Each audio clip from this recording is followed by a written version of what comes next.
What do you think of when I say November 22nd? Some people think football and cold weather. Some people think Thanksgiving and food. I, being a history nerd, think John Kennedy's assassination. Today, my goal is to inform you of his life, presidency, and death. Born on May 29, 1917, John Fitzgerald Kennedy was born to Joseph Kennedy and Rose Kennedy. He would be the second eldest of 9 children that they would parent. John Jack Kennedy, as many called him, attended an all-boys Catholic school, where shortly before he graduated, he transferred to a preparatory school for boys. He excelled in history and English, and after graduating from high school, he attended Harvard, where he graduated with a degree in government and international affairs.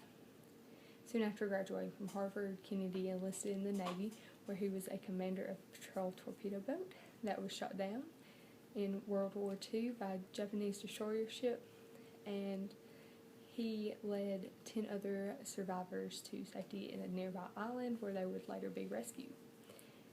After he got a medal for bravery, he married Jacqueline Kennedy, a Long Island native, and the couple would have 4 children. 2, however, would die during birth. In 1943, he ran for a seat in the House of Representatives and was awarded his seat.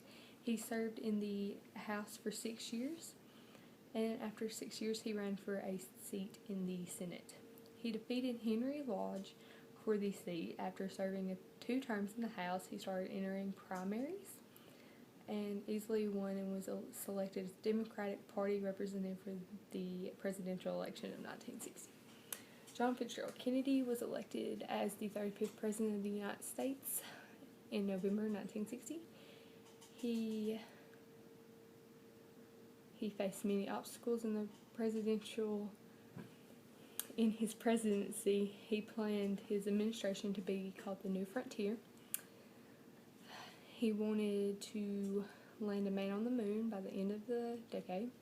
He faced his biggest challenges in the Bay of Pigs invasion and the Cuban Missile Crisis, where he promised to remove missiles from Turkey as long as Russia removed missiles from Cuba. As the president was planning to mark another 4 years down his resume of political achievements, he planned his way around the country.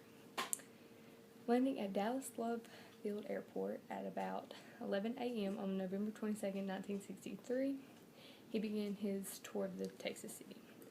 At 12:30, his motorcade made its way onto Daly Plaza. Seconds later, shots rang out. He then was taken to Parkland Memorial Hospital, where he was announced dead on arrival. Insert Zapruder film here. Many theories circle around why he died. Some believe that Lee Harvey Oswald, who is the sole suspect of the killing, worked with the Secret Service to kill the president by firing shots to distract the public, while the fatal wound came from the Secret Service agent inside his motorcade. As some believe the Secret Service tried to kill the president, some believe that Fidel Castro, who was angry with Kennedy, tried to kill him.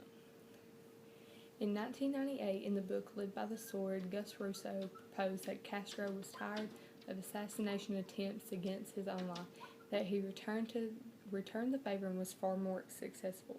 Oswald was still named Triggerman in this theory because he was involved with Castro via Russian exile, and left a spare play for Cuba committees. As many stories circulate about Kennedy's death, the country as a whole was told to believe the findings of the Warren Commission.